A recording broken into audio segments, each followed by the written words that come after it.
everybody, and welcome back once again. Another edition of Inside the Headset, Week 14, Game 14. There are 4 teams left in the 2014 race for the 6A Gold Ball, and I'm with one of those coaches, head coach Thomas McDaniel from the Oakland Patriots. Coach, Friday night had a great, wonderful game. You're in Thanksgiving week, get to practice on Thanksgiving Day, and talk about the game Friday night. Well, I mean, it's exciting to know that we're practicing on Thanksgiving. Obviously, to know we're 1 of 4 remaining is a great accomplishment. Our kids are excited. Hopefully, they're not satisfied with where we are. Time will tell with our preparation, but we're in a good place and had to overcome some adversity Friday. Missing our kicker and obviously having our key player on defense, get ejected from the game, but. Sorry, but I thought it was not a very good call. Probably wasn't. As you watch the whole game, nothing against those people, but the white hat guys got to have control, and I just didn't feel like he brought it under. I felt like the game just continued to go on. Yeah, I agree. I think, not to cry over spilt milk, but no. My problem is, number one, that they're supposed to keep control of the game, and I think both coaches kind of made it a point before the game to make sure that they understood that it was a game of high emotion, and the two teams. He did not explain that in the coin toss either. If you notice, in the coin toss, most of the time they say, guys, I want the blue helmets talk to the blue helmets, and they go over that, and guys, I will eject you. They give you one final warning there if they know it's going to be an intense game.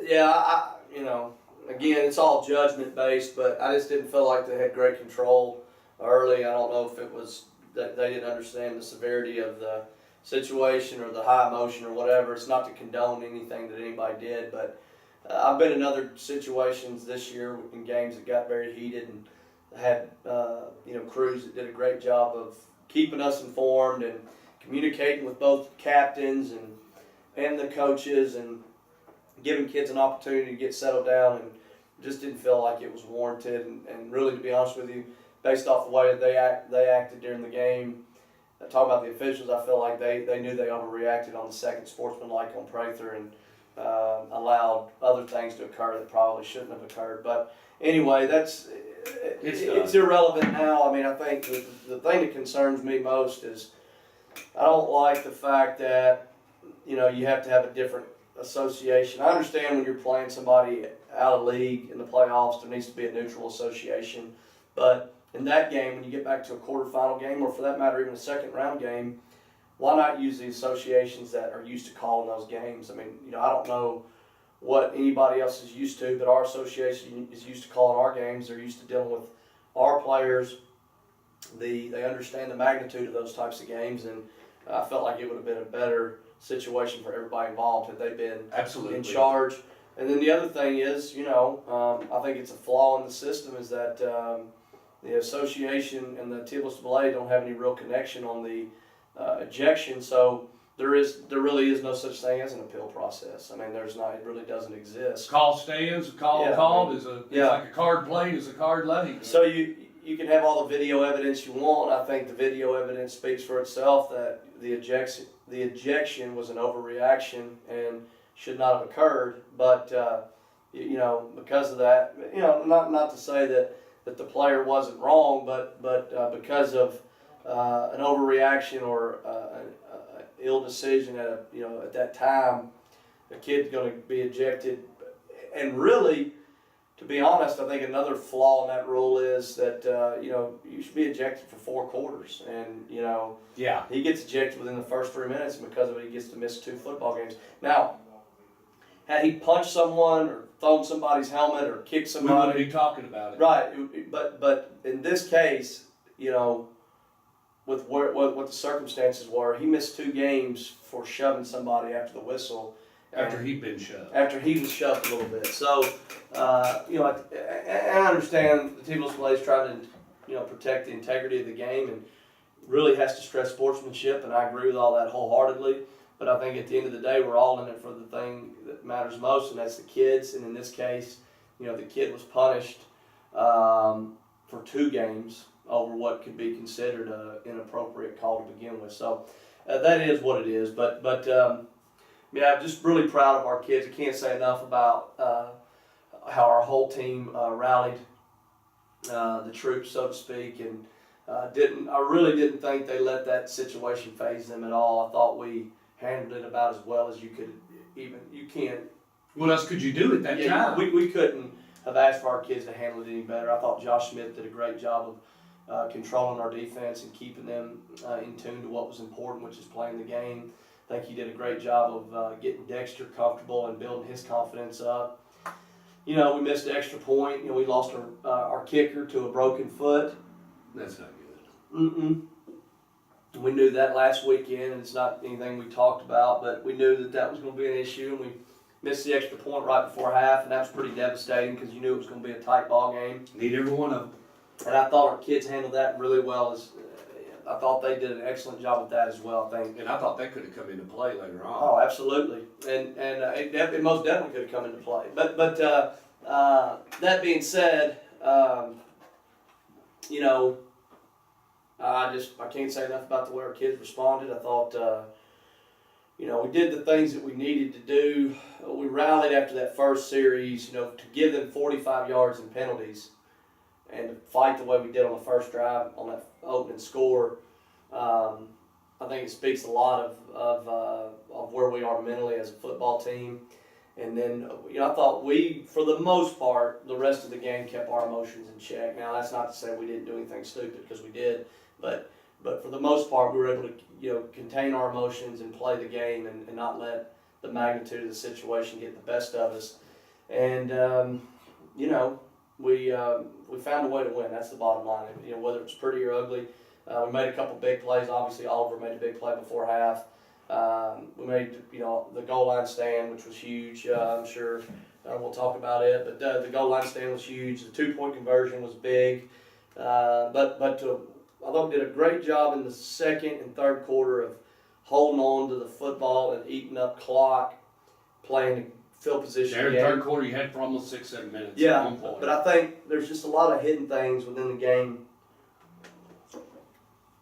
You get the ball to midfield and you got a punt, at least they're having to go from inside the 20 instead of not getting the first down punt and give it to them on the 35, and now they got to go 65 yards instead of 85. Those are, in those types of games with that type of offense, those make a big difference, And, because that's an extra series they got to go through, 4 downs, and possibly twice. Right, and so I thought the ball control was huge. I thought Josh Cunningham, our offensive line, obviously did a great job of blocking all night, but Josh Cunningham did a great job of hammering it up in there, being consistent with where he was running it, not getting impatient and trying to bounce it, which he's done at times this year. He really took to heart what we'd been preaching to him, and he just kept pounding it up in there and getting us the 4 and 5 tough yards that we needed. Late in the third, I really thought we were fixing to bust it open when it got to 20-7. We had all the momentum, and they seemed to be lifeless. And I thought we pulled the throttle back too quick. He touched the brakes a couple of times. Yeah, I was joking with Coach Rankin on Friday night, but I probably pulled a Rankin on that. We got up 20-7, and it became a matter of just holding on for the win. Don't turn the ball over. Don't put the ball in the air. Don't do anything silly. Keep punting it back to them, and let's let our defense win it. And, fortunate enough for us, our defense did that. But, and with that being said, that fourth, that 4 down stand on the goal line had a field position issue with it as well. We just, we started on basically the 2-inch line or whatever, and there's not a whole lot you can do right there. We took 2 shots. Both of them were fingertips away from being huge plays, and we just barely overthrew it. And I really liked the play call in that situation, but we barely overthrew both of them, didn't convert either one. We just felt like the smart play was to take the safety. And so you still got to have 2 touchdowns. Yeah. You're just playing a math game at this point. So, but it was all about the clock and letting letting our defense win it. I just felt like our defense was playing so well, and it's hard to give too many opportunities. But we just felt like we were playing so well on defense that we were going to have to let them try to win the game as opposed to us mess it up doing something, ignorant. So that's the way it worked out. Again, really proud of our kids' fight, determination, sticking to the plan. I think our kids talked about it a lot in the post game, but just trusting with what we felt like we needed to do to win the game. understanding the situation and believing in what we felt like we needed to do as a coaching staff to get out of there with the W, and they trusted that, they executed it, and we were fortunate to be a good football team. Well, it ain't no fun when the Rabbits got the gun. Clock's running against you. You're behind. You got two things. You're playing against two pieces of the pie. Yeah, and I think within that, I think we did a good job of stopping their run game at times. We had a lot of very good plays. And they dropped some passes. Some key They passes. did. They dropped some passes, but we did a good job of containing them in the run game. We got fortunate on a couple drop passes they had in critical situations, but part of that is the magnitude of the game, the time of year. It wasn't cold, but it's colder, and I think at the end of the day, I think the paper said it best. It's all about what's the recipe for success in the postseason, and I think you got to be able to run the football and play great defense, and we did both of those things. So, that's what we felt like we had to do to win the game. We stuck with it, and ended up working out for us. Let's talk about this next opponent. You're going to be playing another game, and Final Four, one away from a chance to go for the gold ball. We won't talk about that, but this next guy, he's no stranger to gold balls, rings, big tradition. He's 2-18-14. Long-standing tradition.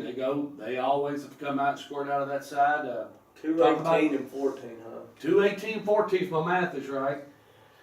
So that's your next opponent, and we play him by. We have to earn the right to play him. So Yeah. we don't get to play him in the regular season. I'd love to, and hopefully I'll get a chance to ask him that question here after a while. But he's 2-18-14, looking to be 2-19, and I just had an opportunity to having a little session with your players, and I was enjoying that. But what's it take to beat this guy? And I know 48 minutes, but Well, I think first I would say that I fell victim to the on Saturday. I left here feeling really good, about where we fit in with them as a football team, athletically, physicality-wise, where I thought we would match up well. Sunday came in, maybe an extra night's sleep or a day to rest on it, I don't know, but Sunday was a different feeling. I did not have the same level of confidence. I think started with doing some research for the kids for their packets. You say 2-18-14. I looked at the last 5 years. They're 71-4 in the last 5 years. Furthest back I could go was 2000. From 2000 to 2014, they've been in the semifinal game every year. They've lost one time in 2003 to Morristown West. So they've been in it 14 times. They've only lost once of those. So beating them in the semifinals is not something that your odds are very high with. You look at the recent history of our league with them, and in 2010, Smyrna had their chance in the state championship game, got beat. 2009, Riverdale had their chance in the semifinals and got beat. 2011, Riverdale had another shot at them, got beat. 2012, Siegel had a shot at him, got beat. 2013, Blackman had a shot at him, got beat. So, again, doesn't we're not bode well. batting too high. No, doesn't bode very well for Rutherford County. I think there's a lot of variables to look at. I think the obvious ones are, in multiple years, part of the Maryville curse for our county has been that the people haven't gone in with their gun fully loaded. I know both years Riverdale played, they had quarterback injuries. I know when Siegel played them, obviously Stockstill was injured. I think when Smyrna played them, they had multiple penalties in that game. I don't think that Matt would tell you they played. He was pretty dinged up by the time he got there. He was. Meadows was out for the year at that point, and they were physically beaten up pretty good. But I don't think they played very clean. I think they had a lot of penalties and a couple turnovers. I know Blackman in their game last year had several penalties early and turned the ball over. But the bottom line with them, regardless of whether you go in with a gun fully loaded or not, you cannot turn the ball over and you cannot have a bunch of penalties. They're not going to have any 15-yard penalties. They're not going to have any penalties, and they're not going to turn the football over. It just does not happen. They do not turn the ball over, and they do not beat themselves. So if you beat yourself, they're going to beat you. And then after that, if you play as clean as you can play, which would be without penalties and out turnovers, then you still have to match up with them. And I think there's a lot of things I could talk about. I think, starting with the defense, I think they would be the first to tell you. I don't know the history as far as their personnel, but I think they feel like their front seven might be as strong as it's ever been on defense for a long time. Made him mention that in the paper against Science Hill. Yeah, He said this is one of his best defenses. Their defensive front seven is outstanding, very big, very active. Dylan Jackson obviously has gotten a lot of recognition, but their defensive interior tackles are both 280, so they're big. The other defensive end, Jackson's 6'6", the other one's 6'4", so they're long. Their linebackers are, two of them are just average size. One of them's a little bit bigger kid, but they're all three very well prepared and going to get where they're supposed to be and not miss tackles, not make mistakes. And secondary-wise, they're just going to make you beat them underneath. They're not going to allow you to get over the top on them. The ball's thrown deep. They do a great job of going and getting the ball and being in place to make a play. And then offensively, I think they're just pretty dynamic to watch. You look at them and you say, well, they're not very, they're not that. It's not flashy. I mean, it's No, it's not. They're not. You're not going to look at them and be shocked with their personnel. I think, and all the credit goes to their players and coaches. But you look at their offensive personnel comparative to Blackman's, and you would not trade the two personnels. Blackman's personnel offensively is so dynamic and so long and so big.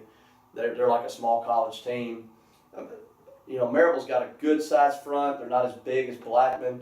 Their backs are both good sized kids, but they're not as big as Charlie. Receivers are good players, but probably not as explosive as Killings and Harding and Morton. But and obviously the quarterback Vaught is a great executor, but he's not as dynamic, I would say, as Jennings. But he's got a knack for calling plays, man. Just as good as anybody I've ever studied. It's pretty fascinating from a coach's perspective to. So you've enjoyed trying to. Well, it's the first time that I've ever really studied them. I've seen them and watched them on film and studied what they do, but to really sit down and break it all down and watch it as much as we have, they are. He's a great play caller. He is going to find whatever weakness you have and exploit it, and he does it in tight moments in the game. I'm sure they got a great plan coming in, but if he finds something during the game that he wasn't aware of, he's going to have an answer for it and be able to figure it out. And when he does, they execute it. So, That's what you got to love about a football team, no matter Yeah. who it is. I mean, if you're able to adjust and then exploit. they do a great job of adjustment. So, probably don't look at it this way, and they may not say it, but you got to approach them as a triple option type of team. You have to be very disciplined with your eyes. It makes you be a lot more simplistic in your game plan. Again, you've got to be disciplined, which can cause you to play on your heels, which is not what you want. And I think it can, in turn, take away what is our probably biggest attribute, which is our athleticism and our aggressiveness, and that can hinder you because you got to be so disciplined with your eyes and your assignment. But then he also has a great knack for calling, whatever you want to call it, gadgets or tricks or specials. That they got a bunch of them, and it's one thing to call double reverse pass or double hitch pass or a tackle pass or whatever. It's another to execute those, and it's very rare that you watch them that they don't execute their special plays. And you don't know when it's coming. You know it's coming, but He's got a way of just slipping it in there. He's got a game plan full of them. He's got a whole book of them, and you can't show them all. You can't show every one of them to your kids, but we got a file of their special plays, and it's a whole package of things in and of itself. So you can't really get a beat on that, and like I said, it's one thing to run them; it's a whole other to execute them consistently. And they're as consistent running them and executing as anybody's ever seen, and that says a lot because I think that's one of the things we've never been good at them, but I think Coach Rankin's always had a knack for calling his special plays in the most opportune situations and always executing them, and they are. It's an instinct. It's a third instinct. And they're by far the best I've ever seen at. So it'll be fun. Our kids are excited about the challenge. I think they do understand just how disciplined we're going to have to be. And like I said, from a coach's perspective, you want to coach against the best. You want to play the best people. Maryville is the best there is out there to offer in the state of Tennessee. And, we'll see. Yeah, we have talented kids. Our kids are playing with a lot of emotion. Our kids believe in what we're doing. Really are playing for one another and all those things that are extremely important. But, from an egotistical standpoint, we'll see how well we really are coached, because if we're not well prepared and we're not well coached, they will definitely take advantage of it. So, it'll be exciting. I do think at the end of the day, it's gonna come down to being disciplined, number one, but number two, it's gonna come down to the fronts. I mean, we've got to be able to disrupt with our front four. If we have to get into different personnel and packaging with our defense, it's gonna cause some confusion for us at times, and that's where you're gonna get hurt on those big plays that I'm talking about. So for us, it's about trying to stay as basic as we can, defend their whole offense, and make them, I guess, kind of take their formula. We got to make them go the length of the field and see if they can execute all the way down the field. But a lot of that starts with our front four being able to play their front four, front five, depending on their personnel groupings. Make sure we can defend the run with that, and then offensively, we've got to be able to block their front four with our five. If we can't block them and get to the side of our game plan, then we're going to have issues. So it'll, again, there's a lot of variables in that, but it really does still come down to the fronts. And we feel like we're as strong up front on both sides of the ball as anybody. And I truly believe that I do believe they're the best team in the state. But at the same time, I think we're the best football team they've played this year. I think we'll be the best up front on both sides of the ball that they've seen. I think we're the most athletic team that they've faced. But you got to execute. You got to be disciplined. You can't beat yourself. And we did such a good job of that last week. We had too many penalties early, but we eliminated the penalties late. We didn't turn the football over, and we won the line of scrimmage on both sides. So if we can take that formula into this week, then I like our chances. If we don't, if any of those components are out of whack, then we're going to have issues.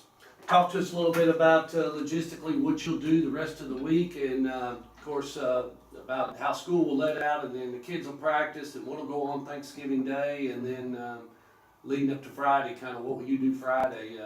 I always like to ask coaches, will the kids get over here early, or what's your plan? We'll practice normal today. Obviously tomorrow we'll bring them in at 8 and watch film, and then we'll practice at 9. They'll have most of the afternoon off to be a kid for a while, and then Thursday we'll bring them in about 8, feed them breakfast, have a walk through at 9, and hopefully get them out here around 10:30 so they can spend time with their family and do all those things that they need to do. And then Friday we're probably going to stick to our normal plan. I think one of the biggest things I've learned about this group is we don't need to make it bigger than what it is. It's the next game. It's a business approach. Yeah, it's blue collar. Next game, it's the next opponent. We're just going to kind of keep with what we've been doing. So, we'll probably get on the phone and make sure everybody's up at a decent time. I'm not going to bring them in here early and do another walkthrough or whatever. We're just going to bring them in at 3 o'clock, meet, do just like we do on a school day, meet, do a pregame meal, lay them down for a little while, let them rest, get up, get dressed, and go. And but like I said, we need to just kind of continue with what's worked for us, and so that's what we're going to do on Friday. But we're going to enjoy the time we have the rest of this week. Very fortunate in recognizing that in 6A there's probably, at most 400 kids in the state of Tennessee that are getting practice football. Our 100 is one of those, whatever number that is left, and it's a great opportunity for our program. Thankful. Oh man. Great opportunity for our program. It's a great opportunity for Oakland. It's another chance for Rutherford County to try to knock them off the pedestal, so to speak. And nobody's done it yet. And we hope we can take the football team to the field that has a chance to do that. And we're excited about getting to play together. At the end of the day, it's about the team. It's about Oakland. And if we stick to the plan and we do what we're supposed to do, then I think we got a good shot. Well. Get turn lights on once again here at Ray Hughes. That'll be a big thing. And I think this is. I need to go back and look, but I'm pretty sure. I'm almost without question. This is the first semifinal game ever here. So, big for our school. I think it's the first time we've ever hosted a semifinal game. You're still selling tickets at the front office? Oh yeah, they're selling fast, and that's exciting to see that so many people are coming over to purchase tickets. And like I've said on the radio and said on the social media, we got to embrace Oakland. You know, Yeah. I think, If it's an SEC team, what Yeah. do you do? I mean, you know, once you're I know not everybody's going to root for us, and I understand that. But for the masses that don't have a dog in the fight, or our team has been God, knocked if you out, love football, come on, it's give going me to a be break. going to be a great atmosphere. It's going to Yeah. be a great game. Two really good football teams.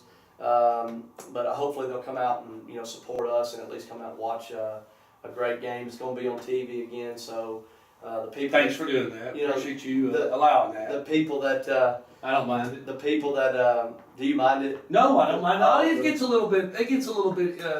They sell a little too much borax there at times. I mean, we got a little bit long period to sometimes get through the TV timeouts, but other than that, It's a good way to get the kids exposure to the school. my goodness. I mean, it's big to them. It really is. Yeah, I this mean, will be our fourth one this year. I think that's great for our kids that they get to be on TV that much. I don't think it takes that much away from the game. I still think the purists, the Oh gosh, you football, gotta come. the football, the real ones that are addicted to it, they'll be here. Yeah. It'll be a packed house. I'm sure Maryville will bring a great crowd as well.